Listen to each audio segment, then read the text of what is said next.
have been any civilian casualties. Mike Mullen, the admiral who is the chairman of the Joint Chiefs of Staff, says he hasn't received any civilian casualty reports.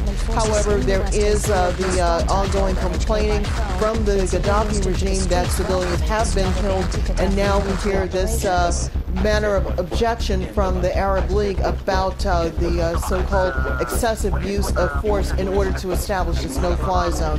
So really, it's going to be both a matter of getting assessment as well as trying to make certain that the Arab League is still on board with this mission. Okay, let's just try and put some of this into some context, Roz, and help me here as I do a little bit of a summary. 1973, the UN resolution says civilians will be protected all means possible except from ground forces. And that means that they can go in and strike, presumably, Gaddafi tanks that are threatening civilians. Now, are those people who are fighting Gaddafi, who aren't part of a regular army, but have arms with them, are they considered civilians? So would the planes go in to protect them if they were under attack from Gaddafi's forces? Well, that certainly would change the complexion of this situation now, wouldn't it, David? It's a question of whether or not, one, the U.S. or whether European countries in particular are recognizing members of the opposition as a credible, legitimate force, such as has been done in other countries, notably in Cote d'Ivoire, where the man who is said to have won that presidential election is considered the head of the legitimate government by the international community. No such determination has been made in Libya's case, and so that's a very tricky situation that the international community would have to navigate.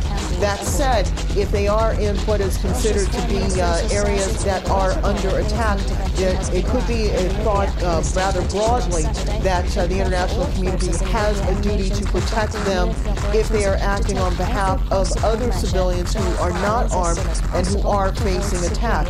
That's one of the decisions that really has to be made almost too quickly for any real detailed analysis. So that's really something we need to ask about today.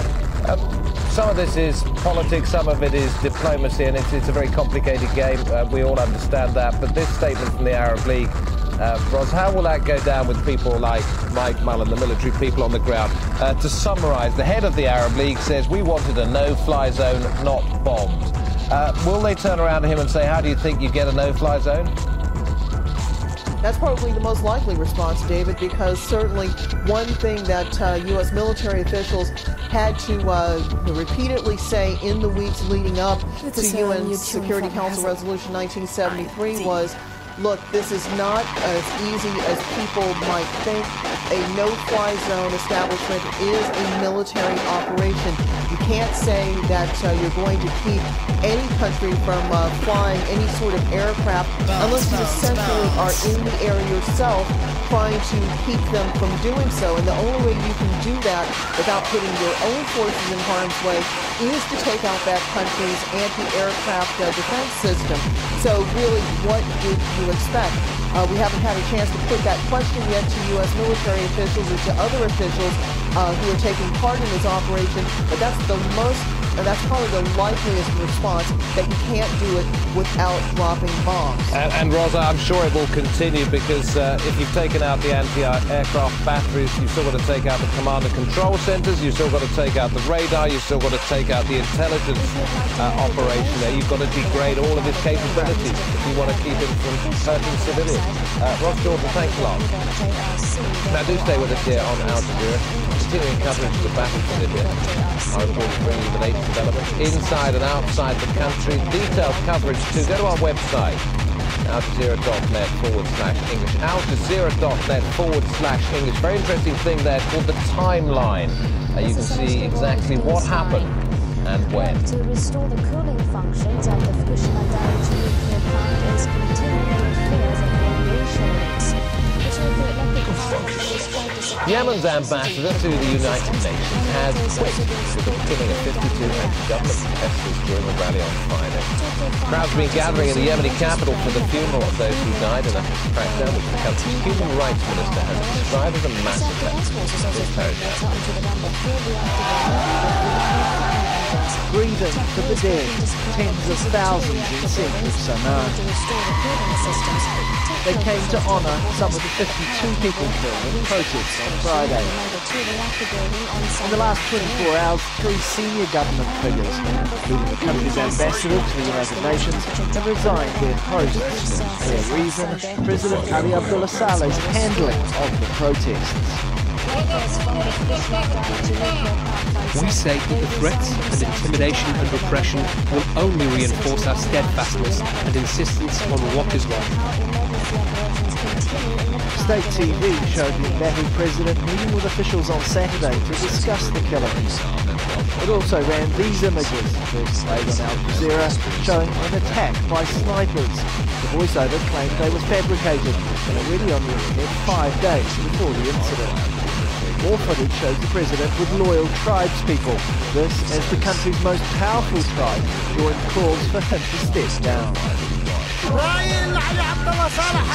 My opinion is that Ali Abdullah Saleh and his family must be charged and expelled from the country forever because he killed innocent, unarmed people. Knowing his personality, he will not resign. He will fight until the last moment, unfortunately. But at the same time, I hope that other leaders, other Arab leaders will try to convince him at least not to attack them violently on the protesters. Clerics have called on Yemeni soldiers to disobey orders to shoot protesters.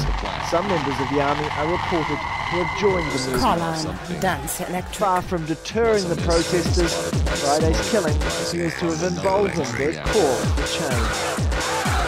Al Jazeera.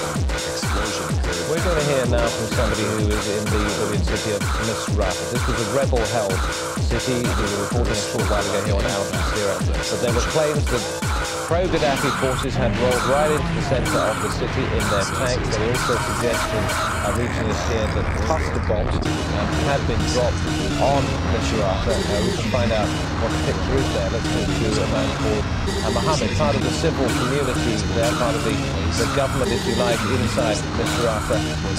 Please tell us, if you would, Mohammed, what's happened to your city in the last 12 hours? The city is, can you hear the gunfire? The city is under heavy shelling, unbelievable shelling, absolutely incredible. The murderous dictator is razing Misrata to the ground, destroying all buildings in their way, and trying to hit civil installations.